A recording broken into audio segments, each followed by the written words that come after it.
Kolonely Fanapera torana tamin'ny kabary tany Toliara,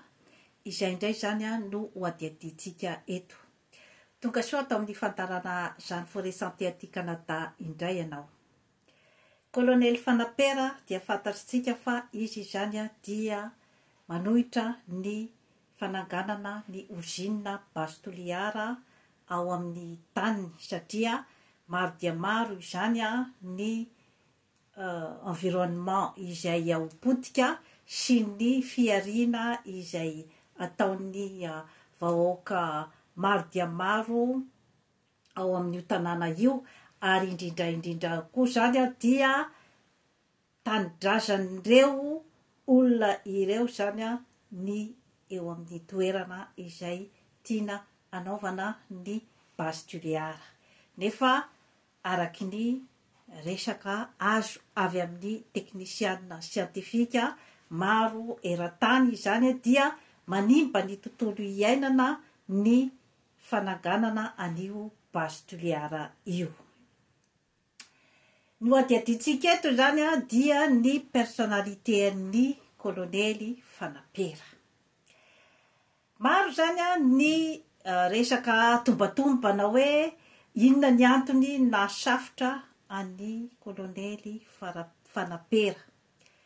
Ao zany milaza hoe nanisavian'olona, ao zany nilaza hoe efa antitra loatra izy zany ka tsy mahazaka intsony ny karazana hoe stress amin'ireny karazan-javatra ireny.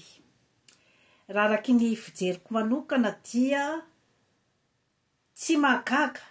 ny toe-javatra ohatran'ireny zany. Voalohany indrindra aloha zany izy dia olona efa nolazaina fa tsy salama, ilay misamborina nentina tany Antananarivo itsaraina iny, ka manana aretina mitaiza izy zany dia ny diabeta izany. Ka gagatsika ve raha ohatra ka hoe miverina ao an-tanàna izy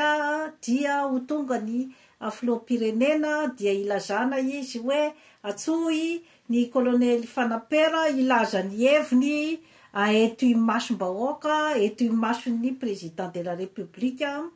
eto imason'izao tontolo izao, satria ny basy Toliara dia ny amerikanina no ao ambadikin'io. Ka eritreretintsika amin'izany zany ohatry ahoana ny stress mahazo ny olona ohatran'ireny zany amin'ny fotoana izay hoe hiandrasana ny valiteniny izay fantatra tsara mihitsy fa ny vahoaka izay ato an-damosiny miandry ny valiteny izay alokany ny amin'ny hoe fandavana ny basy Toliara. Ka ny président de la république sy ny lohandohan'ny mpisorona ao amin'ny basy Toliara miandry ny valiteny avy any aminy ny hanekeny ny anaovana ny basy Toliara. Izany hoe entre l'enclume et le marteau zany ny ray aman-dreny izay efa any amin'ny 70 taona. Ka gagatsika ve ny hoe ho safotra izy rehefa tonga ery amin'ny ilay toerana izay hanaovany hanehoany ny heviny zany, fa ny soa ihany aloha hoe efa nateny ny zavatra tiany holazainy izy vao zay izy vao safotra. Enjana dia enjana zany ireny toe-javatra ireny hoe personnalité azotsika lazaina hoe rara, ary vitsy dia vitsy zany amin'izao fotoana izao ny olona sahy mijoro amin'ny heviny. Hoantsika tanora maty zany no itenenako an'ity émission ity. Vitsy dia vitsy ny olona izay hoe sahy hijoro amin'ny heviny hatramin'ny farany, ary izy ene efa mbazokonjokony ihany, efa ameritreritra hoe mety hoe tsy dia ho ela intsony zany ny fiainany eto ambonin'ny tany tsy izay akory ny hoe iriko fa hoe mbefa nahavita ny fiainany izy izany azony natao ange ny hoe nanaiky fifanekena tany ambadibadika tany raha ohatra ka hoe mety misy volabe ny tambazana ohatra azy azony natao ange ny ova hevitra azony natao ny hoe ity vola be ity zany de ho an'ny taranako zany kanefa dia nijoro tamin'ny heviny izy ary tsy ho azy ny nanaovany an'izany zavatra rehetrarehetra izany fa ho an'ny taranaka faramadimby rehetra izay ao amin'io toerana anaovana ny bastuliara io ho an'ny malagasy rehetra tsy vaky volo satria ny tsy fanekeny na ny fanekeny anio zany dia anova zavatra betsaka zany amin'ny tantaran'ny Madagasikara ka tena ireny zany no ataontsika hoe legendy ao amin'ny tantaram-pirenena ny olona ohatran'ireny ka manainga ny tanora aho zany mba hanana ny personnalité ohatran'ireny olona ireny izy moa amin'ny taonany sy ny fahasalamany tsy ho afaka itsony izy ny hoe andeha hitarika hoe hitarotolona na hoe andeha hanao ny tolona fanavotam-pirenena na ny hampandrosoana firenena fa ny exemple izay nasehony zany dia henjana de henjana izay hoe tokony zany manokatra ny sain'ny tanora malagasy manokatra varavarana ho an'izany atao hoe fitiavan-tanindrazana izany satria na tiatsika na tsy tiatsika dia mipetraka ny tantara napetrany zany no voainy zany ka anjaratsika malagasy zany ny hoe anaraka ny diany ve sa hitsipaka ny zavatra izay natompony ka ilaza hoe inona koa ianao zay olona faible ianao ve vita anova tantara isika nge manoloana ny force mondiale amin'izao fotoana izao manoloana ny goavana eran-tany amin'izao fotoana izao ka zay ianao ve no anova inona amin'ny tantara eritrereto ry malagasy fa ny legende rehetrarehetra nanova tantara eran'izao tontolo izao tamin'ny fiainan'ny zanak'olombelona dia tsy olona izay matimbola tsy olona izay mpanefoefo tsy reny no nanova ny tantara tompoko fa olona manana ny personnalité tsy azo ozongozonina ohatran'ireny kolonely fanampera ireny ka dia ataoko angamba fa hitohy vatana ny personnalité ohatran'ny reny olona ireny zany manerana ny nosy izay tsy manaiky ny angalana mata fotsiny ny taniny sy androana mata fotsiny ny vahoaka izay mipetraka eo fa mila ny fifampidiniana ny zavatra rehetrarehetra mila ny fifampidiniantsika malagasy rehetra tsy vaky volo ny décision izay raisitsika amin'ny tanitsika amin'izao fotoana izao efa naverimberiko teto foana fa efa en situation de crise ny ery rehetra amin'ny Occident amin'izao fotoana izao mitady tany malemy anorenam-pangady izy zany amin'izao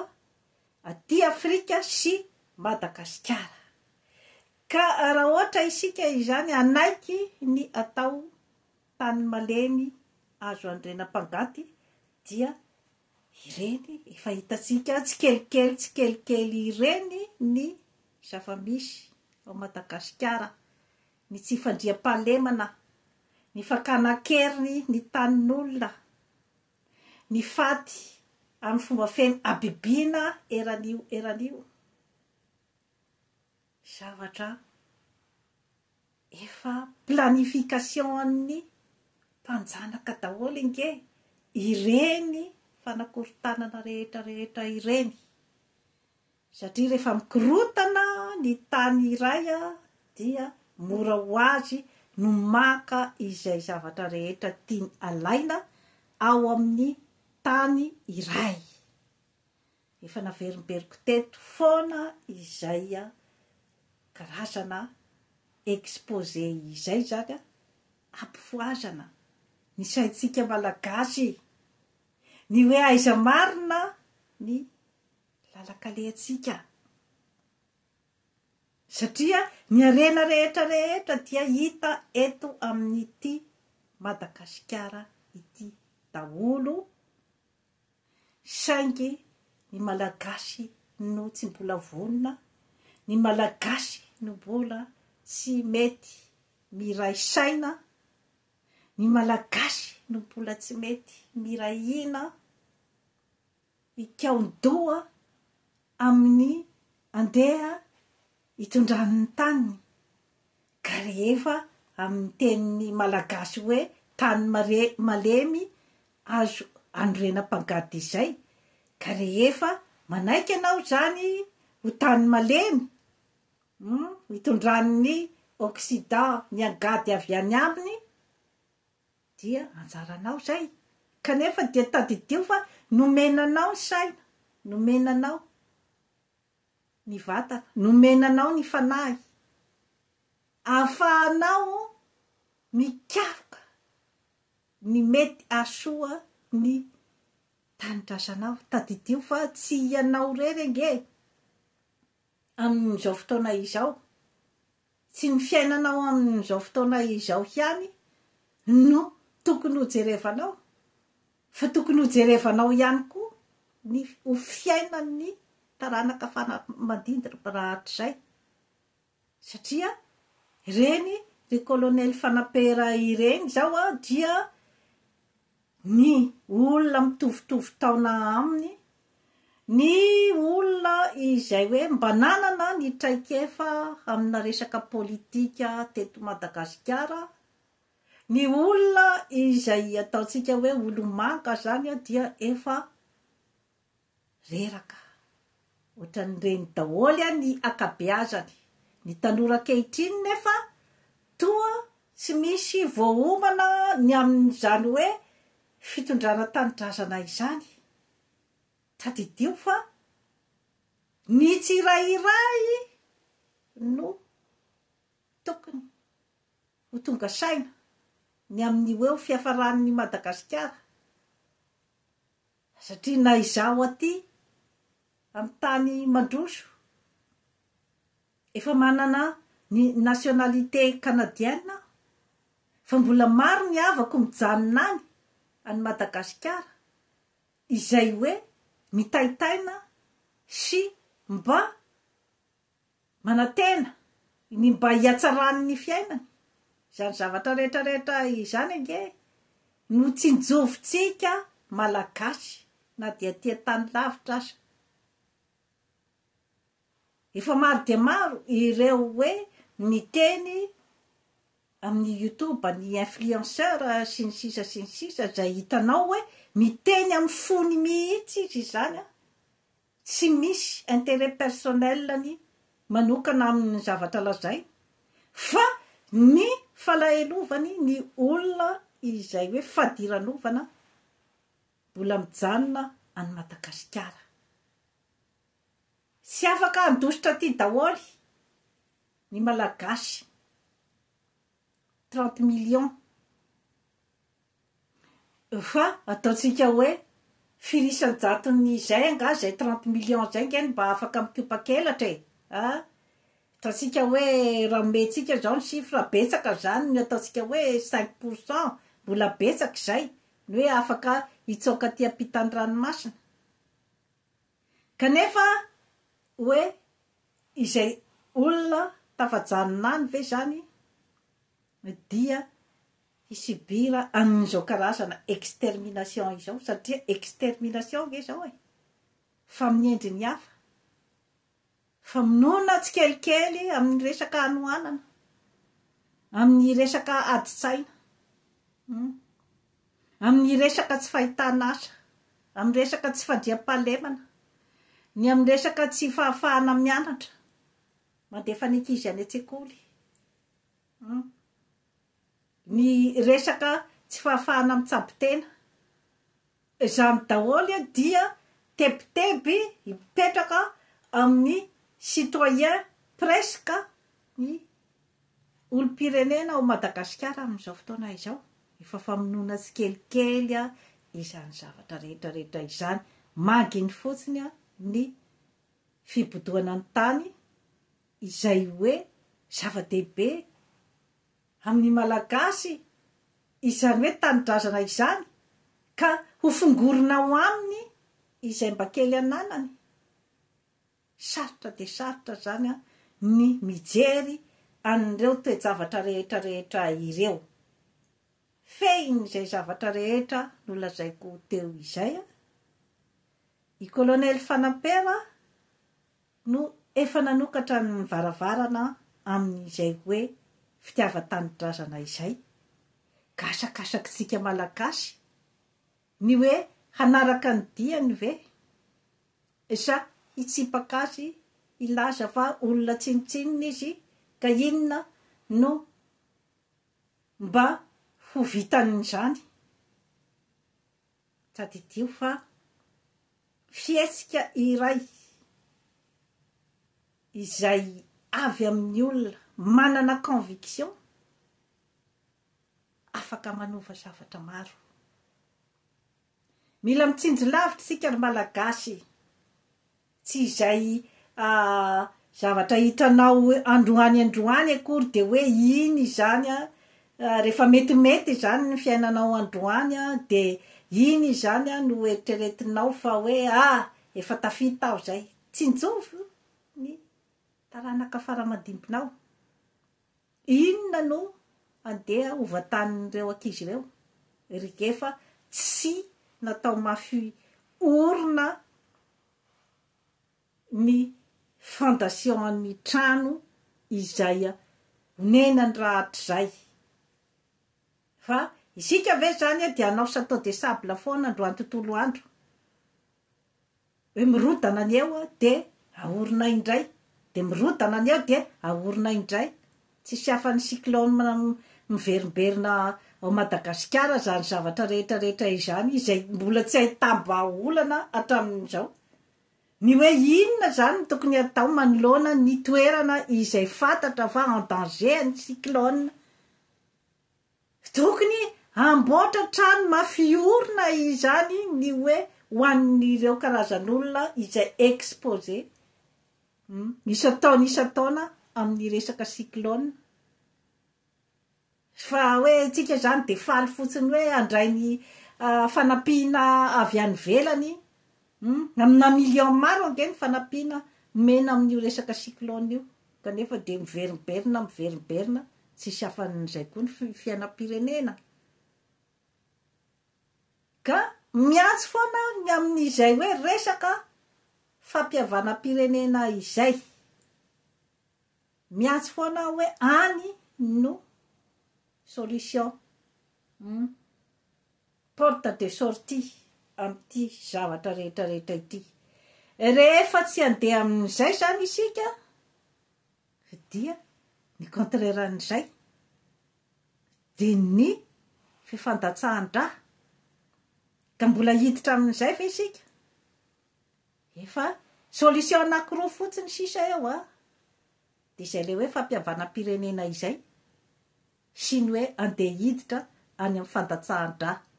satria ny olombelona izay efa tsy mahita hifaharana intsony dia na tianao na tsy tianao tsy maintsy andeha any amin'ny violence izy fampiavana-pirenena izay teneniko eto dia tsy hoe miavana fotsiny amin'izao fa fampiavanana izay manorina firenena vaovao, manorina rafitra vaovao dia ny fampandrosoana ny faritra tsirairay avy mitovy tantana daholo ny tombontsoa rehetra omena ny faritra rehetra ao Madagasikara,